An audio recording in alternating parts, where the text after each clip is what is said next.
5월 13일 수요일 매일 예배 오신 여러분들 주님의 이름으로 환영합니다. 함께 기도하겠습니다. 하나님 아버지, 오늘도 은혜의 자리로 우리를 불러주시니 감사합니다.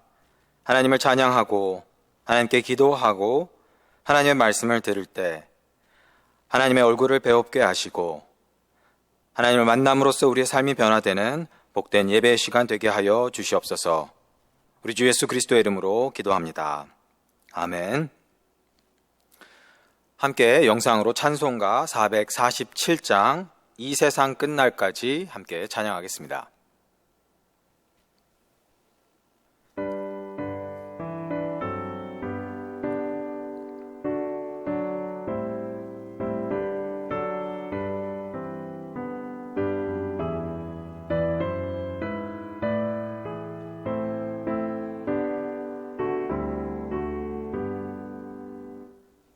세상 끝날까지 주 섬겨 살리니 내 친구 되신 주여 늘 함께 하소서.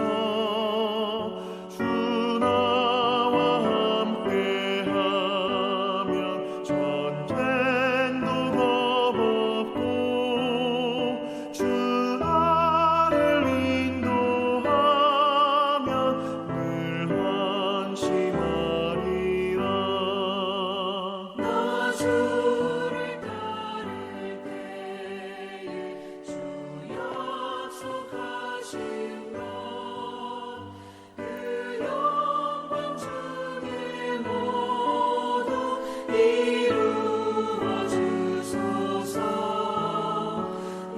주의 길을 따라 섬기며 살리니 그 크신 은혜 속에 날 인도하소서.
오늘 하나님이 우리에게 주시는 말씀은 시편 13편 말씀입니다. 시편 13편 말씀 제가 봉독하겠습니다.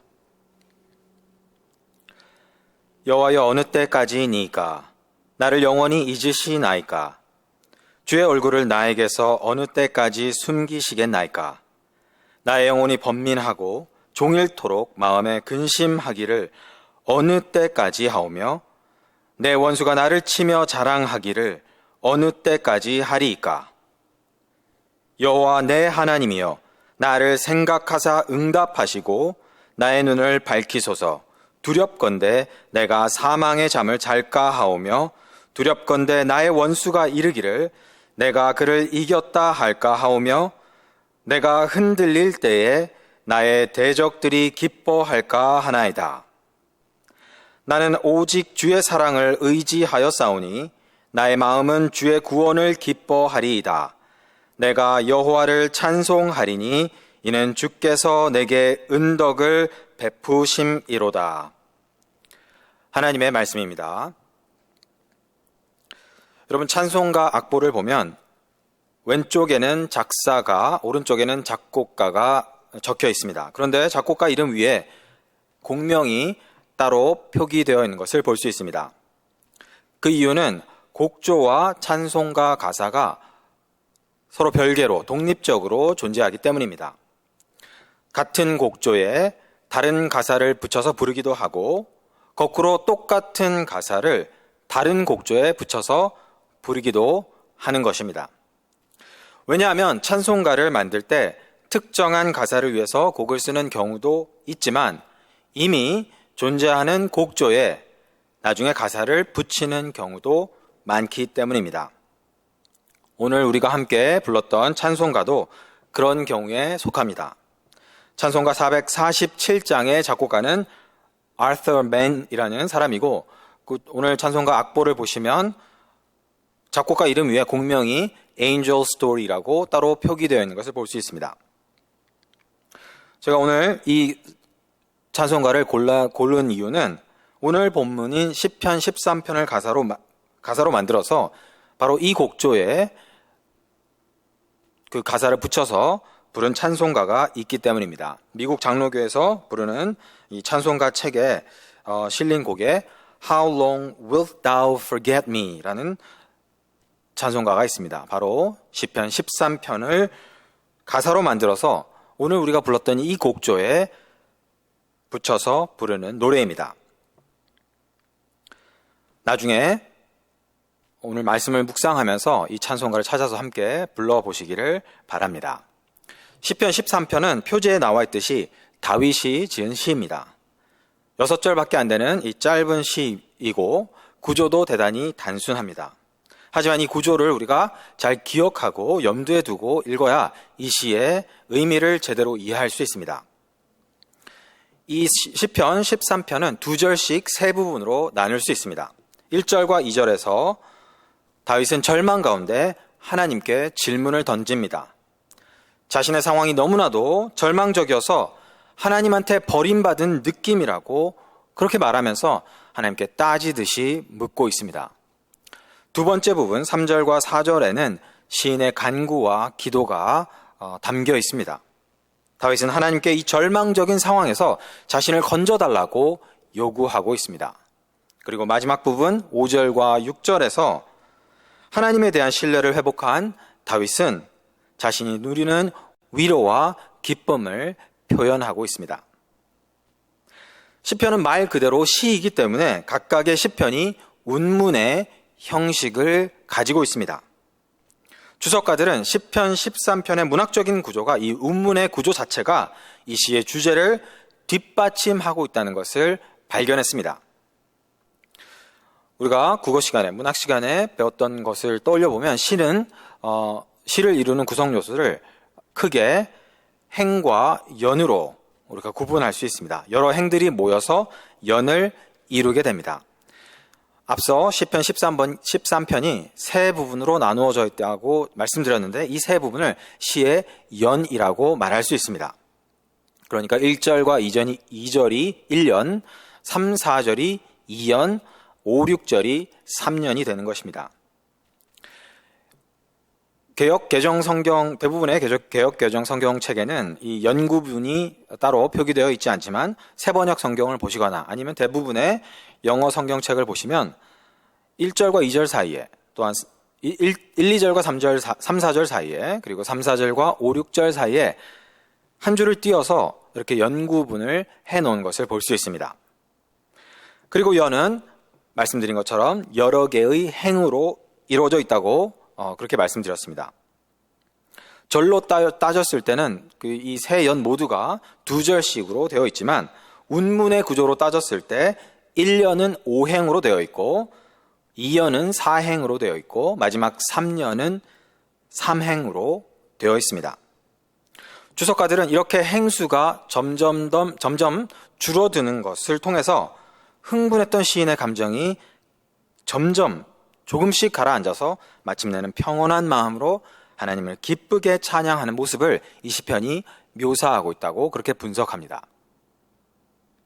1년에서는 마치 높게 파도가 치는 것처럼 감정이 고조된 시인이 하나님께 따져 묻고 있지만 2연에서는 감정이 조금 더 진정되어서 차분하게 하나님께 기도의 제목을 아뢰 수 있었고, 마지막 3년에서는 마치 파도가 가라앉은 잔잔한 바다처럼 하나님이 주시는 위로를 누리는 그 시인의 마음이 묘사되어 있다고 많은 주석가들은 그렇게 분석하고 있습니다. 그렇다면 다윗은 사납게 휘몰아치는 그 절망의 파도 속에서 소망을 발견하고 위로와 기쁨을 어떻게 누릴 수 있었을까요? 오늘 말씀을 통해서 어떻게 우리도 절망 속에서 소망을 회복하고 하나님이 주시는 위로와 기쁨을 누릴 수 있는지 알아보고자 합니다.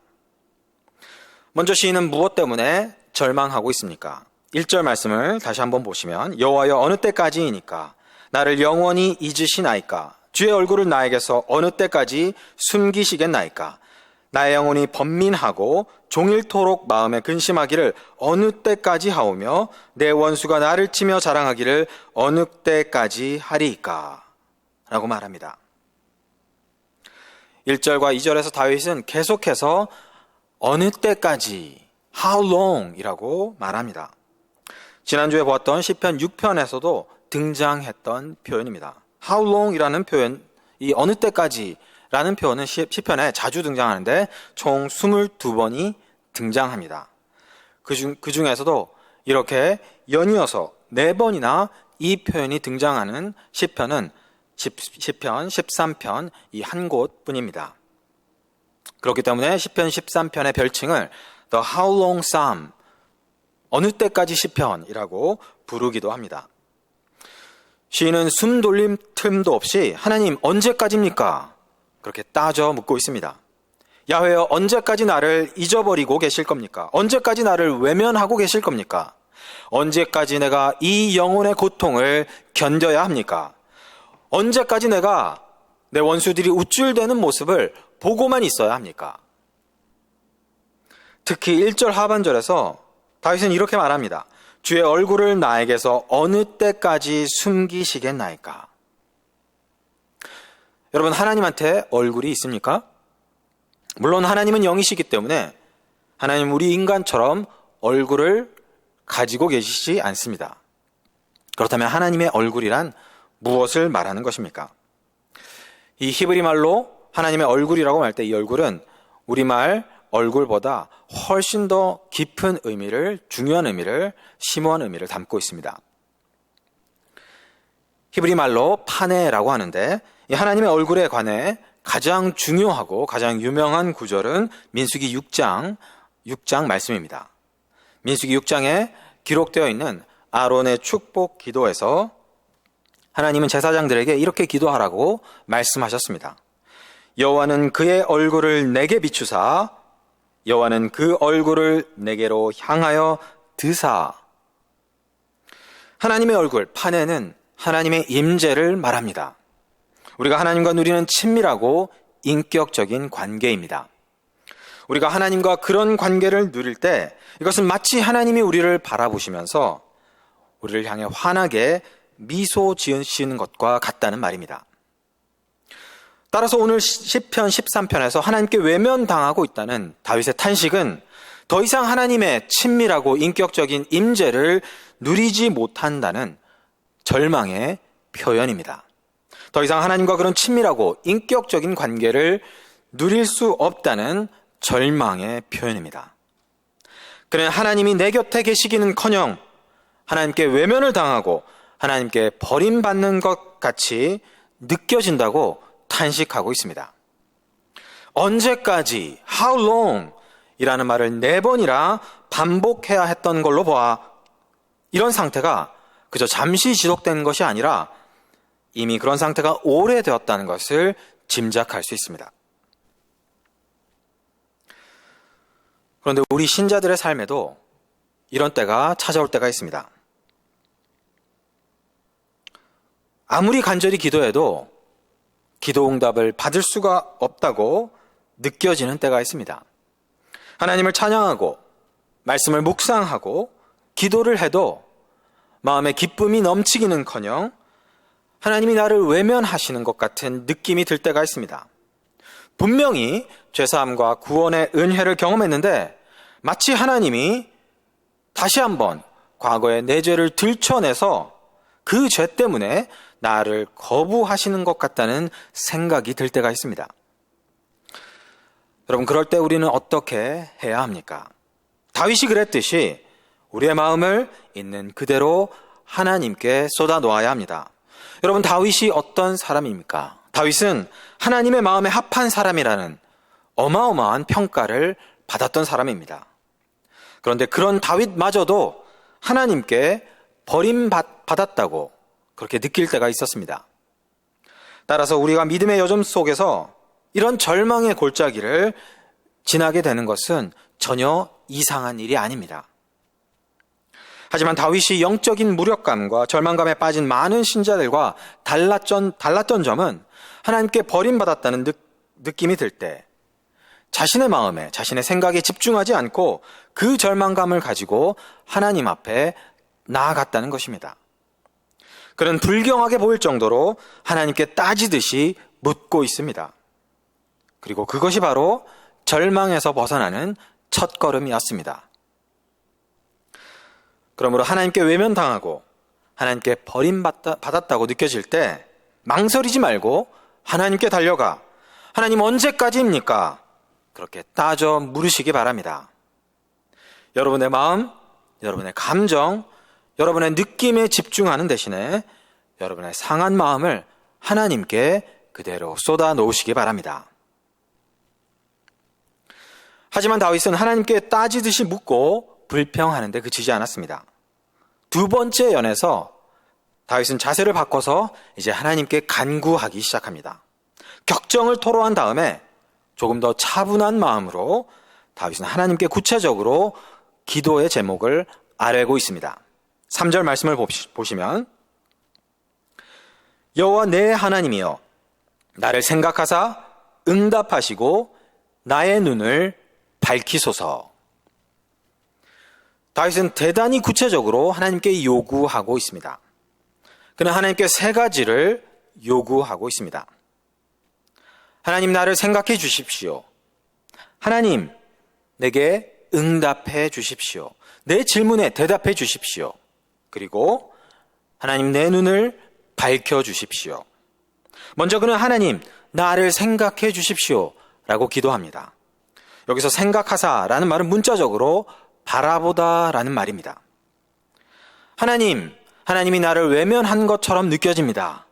부디 하나님 고개를 돌려 나를 바라봐 주십시오.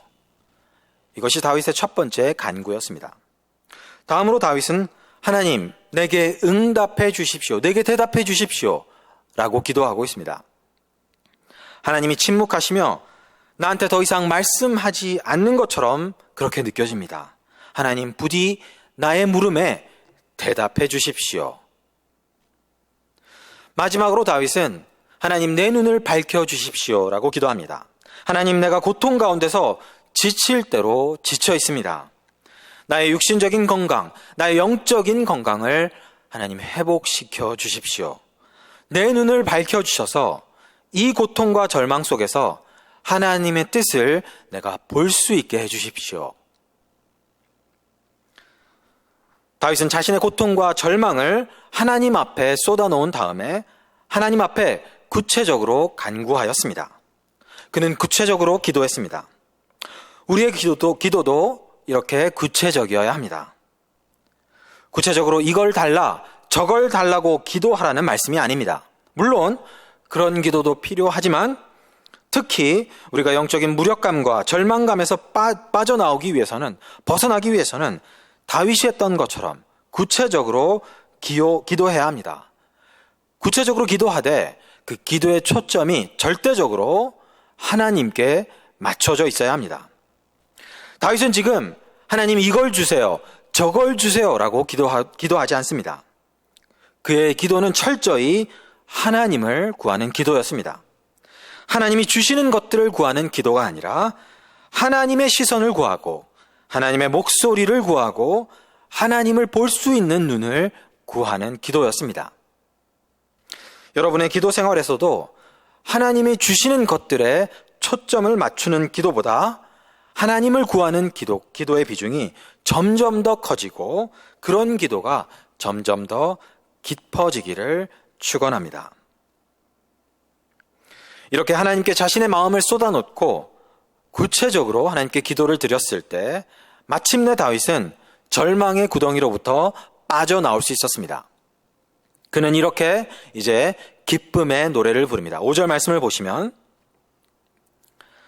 나는 오직 주의 사랑을 의지하여 싸우니 나의 마음은 주의 구원을 기뻐하리이다. 내가 여호와를 찬송하리니 이는 주께서 내게 은덕을 베푸심이로다. 개역개정에는 생략되어 있지만 원문에는 5절 말씀 맨 앞에 그러나라는 접속사가 들어있습니다. 그리고 여러분 새 번역을 보시면 새 번역에도 이 단어를 살려서 그러나 나는 주님의 한결같은 사랑을 의지합니다 라고 그렇게 번역하고 있습니다. 어떻게 다윗이 하나님께 버림받았다고 하나님께 외면당하고 있다는 그런 절망감으로부터 벗어날 수 있었습니까? 그 열쇠는 여기 5절 말씀에 있습니다. 오직 주의 사랑을 의지하여 싸우니. 다시 한번 사랑이라는 말이 등장합니다. 전에도 말씀드린 것처럼 이 사랑이란 말은 히브리 말로 헤세드, 하나님의 언약적인 신실하심을 가리키는 말입니다.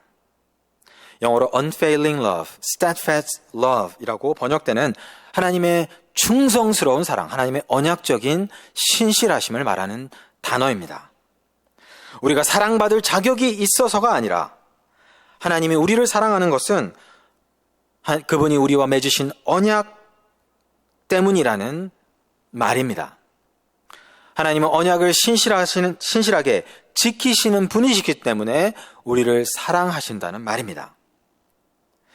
다윗이 다른 많은 사람들과 달랐던 것은 바로 하나님의 언약적인 사랑, 헤세드를 의지했기 때문입니다. 그랬기 때문에 그는 구원의 소망을 회복할 수 있었고 하나님이 주시는 기쁨을 다시 한번 누릴 수 있었다고 노래하고 있습니다.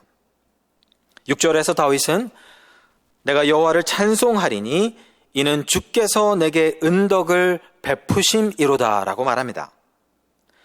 다윗은 자신이 과거에 했던 경험 때문에, 다시 말해서 하나님이 과거에 자신에게 넉넉히 베푸셨던 은혜 때문에, 그것을 기억하기 때문에 다시 한번 하나님의 사랑을 의지할 수 있다고 노래합니다. 다윗은 목동이었을 때, 그리고 하나님이 자신을 이스라엘의 왕으로 택하셨을 때, 그리고 사울을 피해서 도망다니면서 여러 차례 하나님의 놀라운 은혜를 경험했습니다. 그리고 그것을 근거로 하나님의 사랑을 신뢰할 수 있다고 오늘 시편에서 노래하고 있습니다. 그렇다면 우리는 무엇을 근거로 하나님의 사랑을 신뢰할 수 있습니까? 하나님께 버림받은 기분이 들 때 우리는 무엇을 근거로 다시 한번 하나님의 헤세드를 신뢰할 수 있습니까? 여러분, 여기에 놀라운 소식이 있습니다. 우리에게는 다윗보다 훨씬 더 확실한 증거가 있습니다. 다윗과 우리들은 그저 하나님께 외면당하고 버림받는다고 느낄 뿐이지만 우리를 대신해서 정말로 하나님께 외면당하시고 버림받으셨던 분이 계시기 때문입니다. 시편 13편의 다윗처럼 예수께서도 나의 하나님 어찌하여 나를 버리셨습니까? 그렇게 외쳤지만 다윗과 달리 그분은 하나님의 대답조차 듣지 못하셨습니다. 그때 하나님은 끝까지 침묵하셨습니다. 심지어 태양조차도 하나님의 아들 예수를 외면하듯이 온 세상에 어둠이 내렸습니다. 마치 온 우주가 차마 그분을 바라볼 수 없다는 듯이 그분한테서 얼굴을 돌렸습니다. 그렇게 예수께서 우리의 허물 때문에 찔리셨고 우리의 죄 때문에 상처를 입으셨습니다.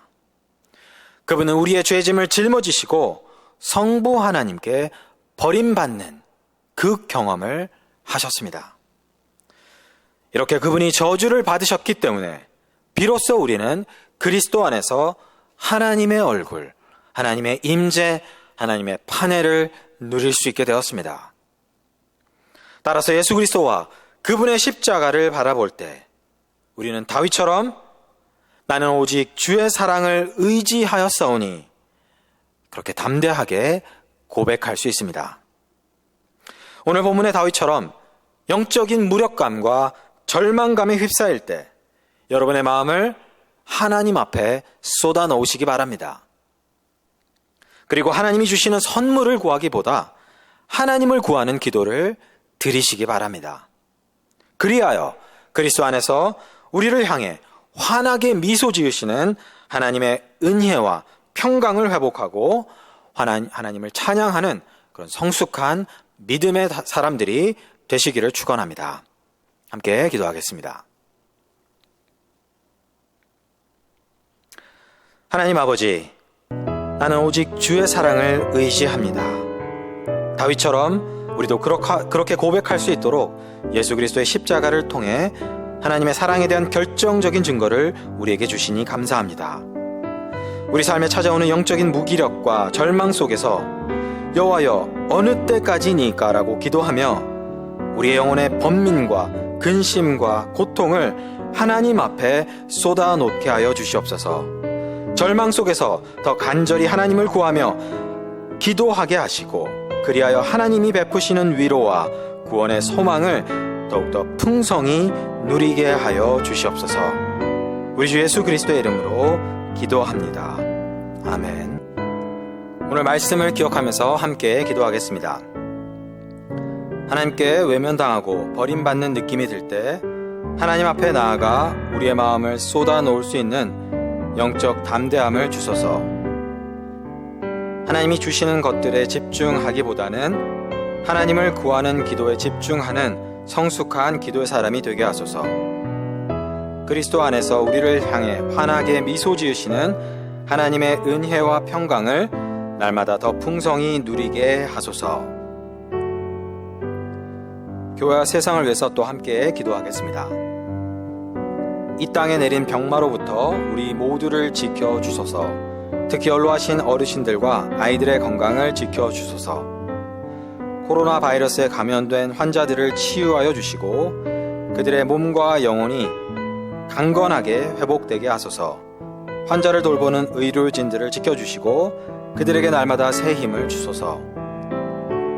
격리 조치로 경제적인 어려움을 겪고 있는 사업장들이 조속히 회복될 수 있도록 은혜를 베풀어 주소서.